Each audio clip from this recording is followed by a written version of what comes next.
Hi, hello there, good day everyone, especially to our professor.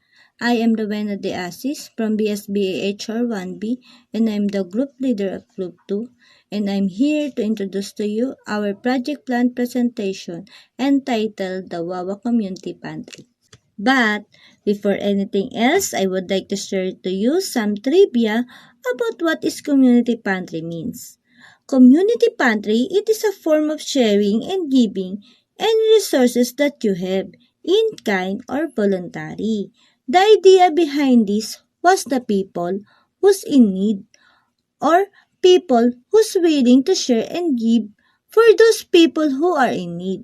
The concept of this community pantry is not new for us because as we all know that we are all Filipino that had various trades and traditions during ancient times that was we called bayanihan. And now as we know what is community pantry means, let's proceed with where did community pantry originate? The concept of community pantry is Islamic. A member from the Naudal Sur shared on that the Bayanihan concept is an obligation of Muslims to their communities. Community pantry is Islamic. They called it sadka, meaning charity.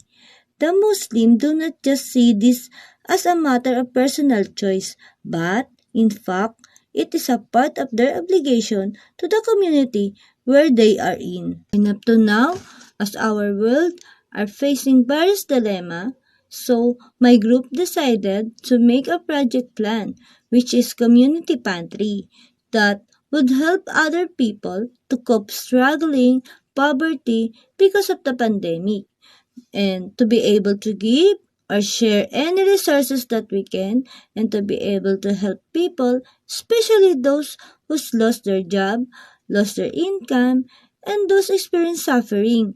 And we think that the community pantry concept that is sharing and giving is one thing that we contribute for some people whose taste and hit by the pandemic.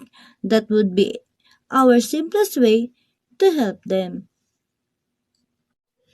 In this video presentation, we include the 7 elements of our project plan.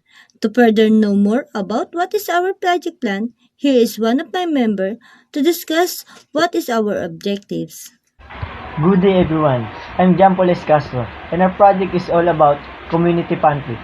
So what are the objectives of this community pantry? The first one is to help people who need in this time of pandemic.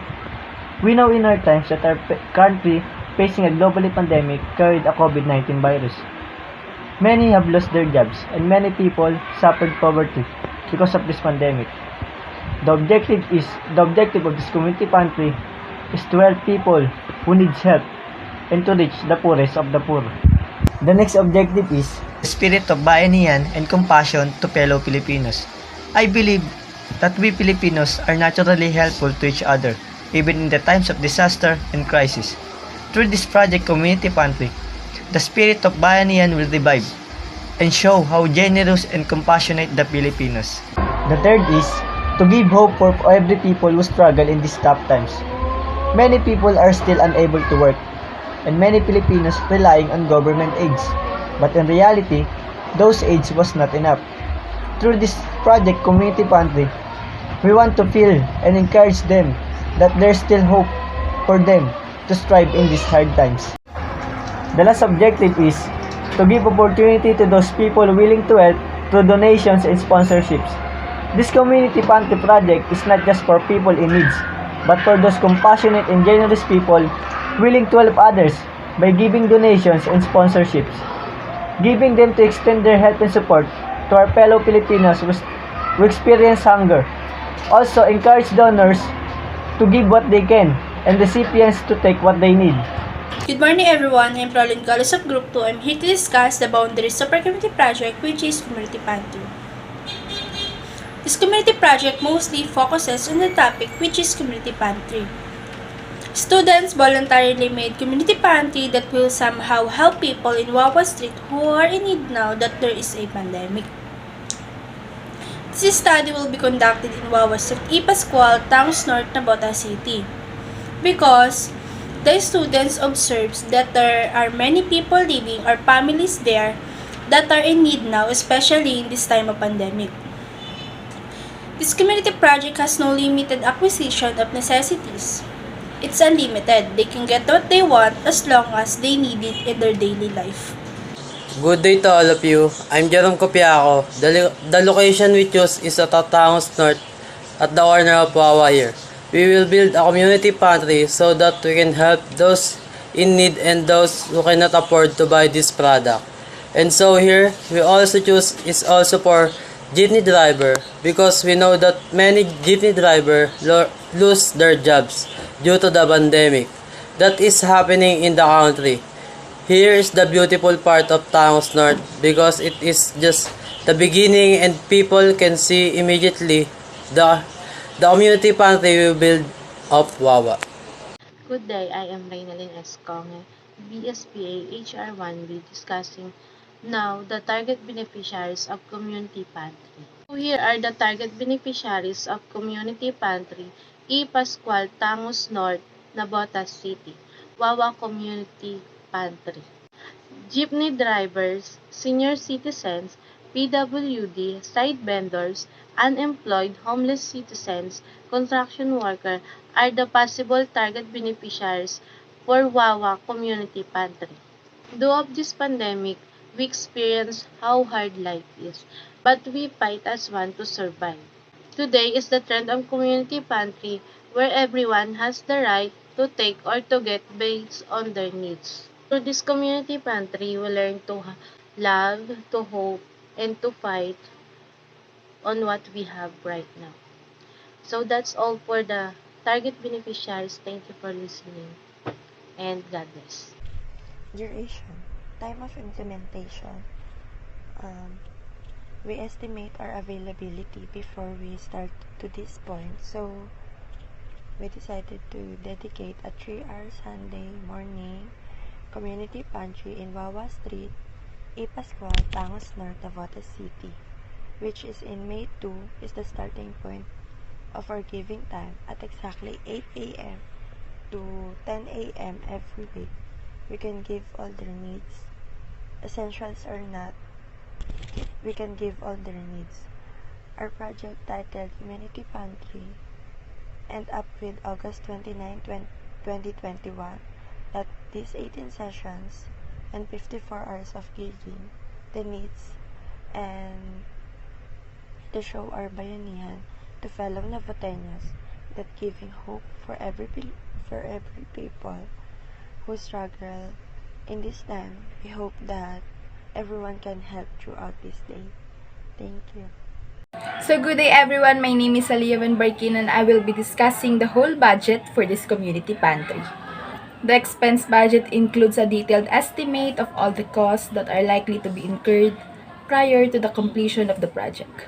The expense section typically has 5 categories, but today I will be just discussing 2 of them. As you can see on the PowerPoint, which are the goods and the materials. Under the goods section, I included the most essential goods that people most of the time purchases, which would be rice, canned goods, noodles, vegetables, eggs, and instant coffees. The subtotal is 4,160 for the goods purchased.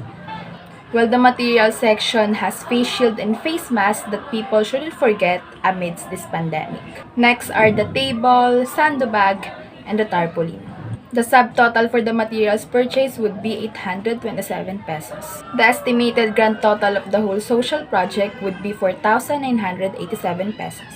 So as you all know, Community Pantry also consists of donations and sponsors. But those contributions aren't included in this expense budget. Those in-kind donations are placed in the income budget that I would not elaborate furthermore. Methodology. Here, as you can see, the implementation of the Wawa Community Pantry and how we would establish it in the place and include some tips about it. The community pantry is not be successful if we do not want to encourage other people. Definitely, as long as we had friends, acquaintances, families, fellow villagers who wants to help others, that we are in the modern world that every people can use gadgets by the process of technology in the simplest things such as posting in different forms of media sites can contribute a big help to the project. Next is we think also to must know what is to find out what is needed to what it takes to be able for us to get started. In an Excel or on paper, we listed except for the foods or we wanted to distribute, but we also wrote down the equipments of my colleagues that would be used to build our community pantry. And then we find a place that is frequented or places where people are needed. Places is important part of the project, so my colleagues and I choose a better place where we can easily go. And most important is the place where there are many people who's lost their job and also people that are needed. Next, we also contact, of course, with the local government and the covering barangays that we will build a community pantry in the area. And since that we are in the pandemic, we also need to keep the protocol enforced by the government. Lastly is of course the lay. We use whatever old pouches, boxes, etc. that could be used as an our stock. We also put signs to be able to explain the content of our project. People that are frequented our place encourage us to take according to their need or their needings and also give according to their ability. Now, let's proceed to the conclusion of our project plan. And as of now, that the community pantry is reversible in different parts of the country and to our world. This shows us our determination and also give much more support for those people who are mostly needed at this time. Therefore, we conclude that the implementation of the Wawa Community Pantry is became successful for as long as there are people who are willing to share and give and people that are needed us. Our group do our best to be able to grow and also to give inspiration to others.